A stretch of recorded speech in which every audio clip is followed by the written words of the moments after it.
வணக்கம்.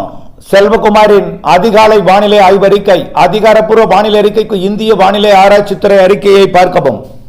2025 செப்டம்பர் 18 வியாழக்கிழமை அதிகாலை நிலவர ஆய்வறிக்கை.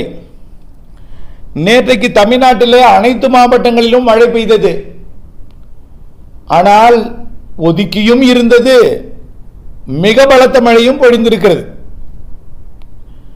ஆக ஒதுக்கியுள்ள மாவட்டங்களுக்கு இன்றைக்கு பொழியும் என்ற தலைப்புச் செய்தியுடன் வரக்கூடிய நாட்களிலும் மழை இருக்கிறது என்கின்ற தகவலுடன் இணைத்து வானிலை அறிக்கையை சமர்ப்பிக்கிறேன்.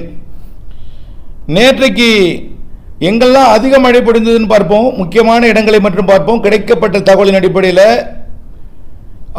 தூத்துக்குடி மாவட்டம் 8 சென்டிமீட்டர் மழை பெய்திருக்குதுங்க. 72 மில்லிமீட்டர் 72.5 மில்லிமீட்டர் மழை பசுவந்தானையில் பொழிந்திருக்கு. தெற்கிலிருந்து பார்த்து வருகிறேன். அடுத்தபடியாக பார்த்தீங்கன்னா திருச்சி மாவட்டம் தொட்டியத்திற்கு வடக்கு புறம் இருக்கக்கூடிய பகுதியில் 100 மில்லிமீட்டர் மழை பொழிந்திருக்கு.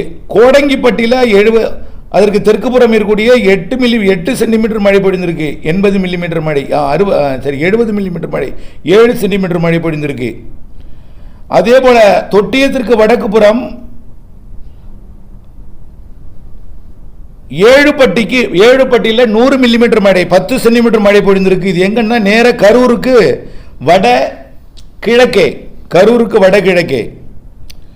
அடுத்தபடியாக மேட்டூருக்கு வடக்கு புறத்தில் பார்த்தீங்கன்னா நெருப்பூர்ல 7 சென்டிமீட்டர் மழை. மேட்டூருக்கு வடக்கு புறம், மேட்டூர் நீர்த்தேக்க பகுதினே சொல்லலாம். நெருப்பூர் 7 சென்டிமீட்டர் மழை 70 மில்லிமீட்டர் மழை பொழிந்திருக்கிறது. அடுத்தபடியா அது இன்னும் பார்த்தீங்கன்னா தருமபுரி